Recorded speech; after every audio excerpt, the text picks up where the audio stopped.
Hello and welcome to our summer staycation. Really great to have you with us this morning and very excited for the few days that we have planned for you. Now I'm just going to give you a little idea of what the staycation is going to look like, what format it's going to take.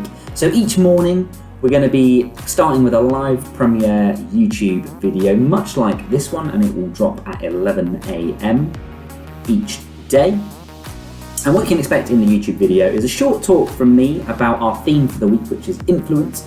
And each day we'll be looking at a different influence that we have in our lives. After that talk, Helwyn is going to introduce a game or challenge for us to do before we meet for a Zoom call in the afternoon.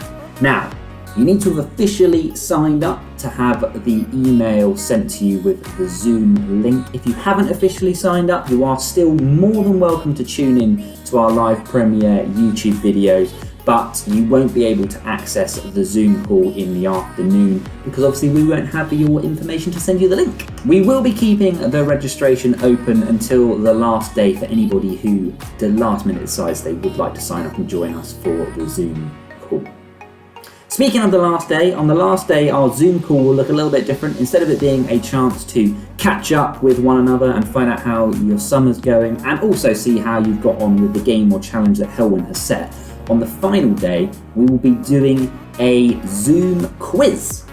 So come with your brain power because there will be a prize for the winners. So as I said, the theme for our summer staycation is influence, and each day we'll be looking at a different aspect in our lives that may influence us. Today we're going to be starting off by thinking about the influence that our friends and family have on us. And the thing that we're going to be thinking about is that influence a good influence, or is that influence a bad one? Now it may be that we have moments of good, moments of bad. We may have friends that are good influences and friends that are bad influences. And all that we're going to be talking about this morning is how much good or bad influence do we have and how does that affect us?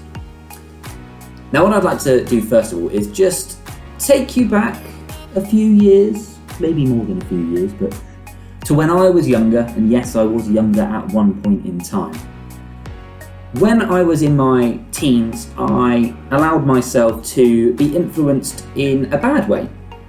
And ultimately, this led to drinking way too much and way too young. And that led to doing all sorts of drugs. And that also led to getting involved in a lot of violent situations. And these aren't things that I am proud of. It's just an example of how easy it is to surround ourselves with people that can be a bad influence on us. These people only cared about themselves and about the next rush. And these people wanted a good time, but they weren't looking out for my good. Now maybe we can identify with this. Maybe not the extreme situations of drinking loads, doing loads of drugs and getting involved in lots of violence, but what those represent. Do we have friends who only care about themselves? You know, whether they're having a good time, and really they don't care too much how it affects you. There are always people who can influence us like this. But there are also people in our lives who want what's best for us and who want to influence us for our own good.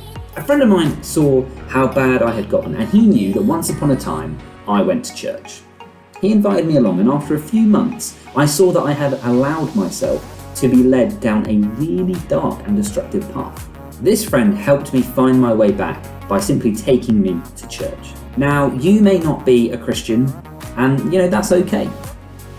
There will still be people in your life who want what's best for you and who want to influence you for your own good. The challenge for us is that we need to listen to those people. We need to listen to those people instead of those who want to influence us for the worse. Those who are only really after their own selfish needs, their own selfish wants, and all they want to do is drag you along for the ride. no matter how bumpy, dark and dangerous that ride is. Now, I love Lord of the Rings, okay? Now, if you haven't read the books or seen the films, then I highly recommend that you change that over the holidays. If you're not much of a film person, read the books. If you're not much of a book person, watch the film. You won't be disappointed. Now, without explaining the entire story, one of the main characters, Frodo, has set off on a journey to destroy the One Ring.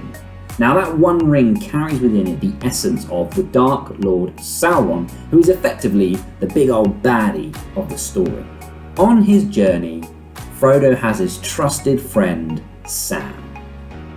Now, Sam is the friend you want in your corner. He always looks out for Frodo and ultimately wants what's best for him. Along the way, they meet Gollum. Gollum only really cares about one thing, having the One Ring all to himself. He decides to lead Sam and Frodo on a much more dangerous route. His plan is for someone or something to kill Frodo so that he can steal the ring from his body. He pretends to be helping Frodo towards his end goal, but really, he only cares about what he wants. Now, not everyone in our lives will be out to get us killed so they can steal a ring from us.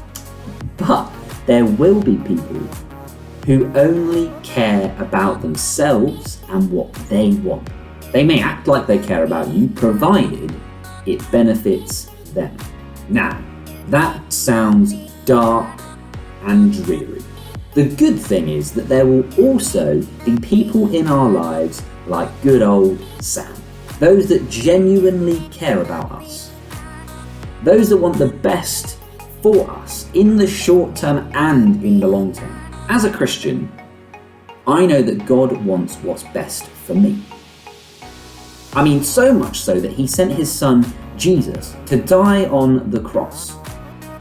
To die on the cross for all the bad stuff that I have done, that I've spoken about, and all the bad stuff that we all do. Jesus took it all on so that you and me could be reconciled with God. Now, in my opinion, that is a pretty solid influence. Thinking back to those who influence us, what sort of influence is it?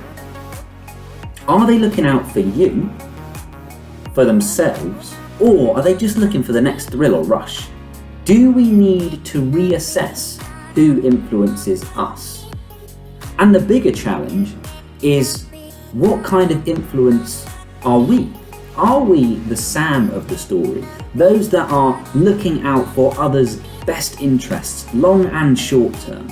Or are we sometimes a less extreme version of Gollum, where really we just care about what we can get out of that situation? How can I influence these other people, my friends and family, to get what I want so that I'm happy and it doesn't really matter about them? I'm going to finish with these words from the Bible spoken by Jesus. And I want you to think about your friends and family and how they influence you, but also how you influence them as I read these words. My command is this: love each other as I have loved you. Greater love has no one than this, to lay down one's life for one's friends. Thanks, Kevin. That was really great. And guys, we could chat some more about what Kevin has just spoken about later on the Zoom call. But can you believe it? The video for Staycation Day 1 is almost over. But not quite, not without a challenge. So today, tomorrow and the next day, while Staycation is running, I'm going to be bringing a challenge to you to try at home. And the idea is you're going to practice over lunch and then you're going to show off your skills when we catch up on the Zoom call later. Today, all you need for the challenge is a balloon. Tomorrow, I'm giving you a bit of heads up, you're going to need some whipped cream. And then on Wednesday, the challenge, you're going to need a ping pong ball. Now, if you haven't got a ping pong ball or a bouncy ball or anything like that, then just get in touch with Kevin or myself and I'm sure we can get one to you somehow, hopefully by Wednesday. But if not, just use a bouncy ball or something that you have like that lying around. So today our challenge is balloon keepy uppies. What you're going to do is you just need one balloon. That's all you need, one balloon, and you're going to blow it up. But you're not going to blow it up all the way because that would be cheating. Because you don't want too much air, but you also don't want it to be like no air. So 1 second.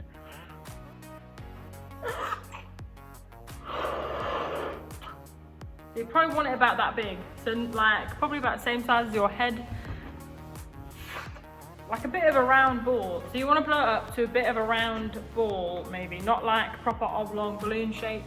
Just want it to be a bit of a, you want there to be a bit of weight to it and a little bit of air to it, but not too much of either. Okay, so keepy uppies with this balloon. And you just need to see how many you can do in a row. Now, just make sure before you do this that you, that you clear a space. Maybe, if it's not windy, do it outside maybe, but make sure you clear a space. Make sure there's nothing you can trip over. There's nothing you're gonna hurt yourself on if you do fall over. If you have a very small living space, then just be careful, or do it outside if it's not windy. Let's go.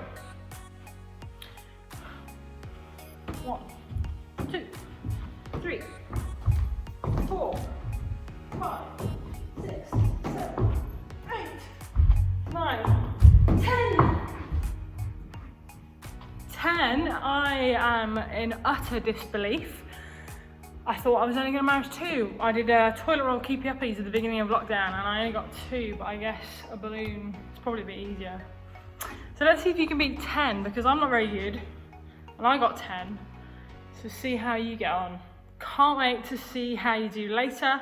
So, go and get yourself some lunch, have a bit of a practice, and we'll see you on the Zoom call later on.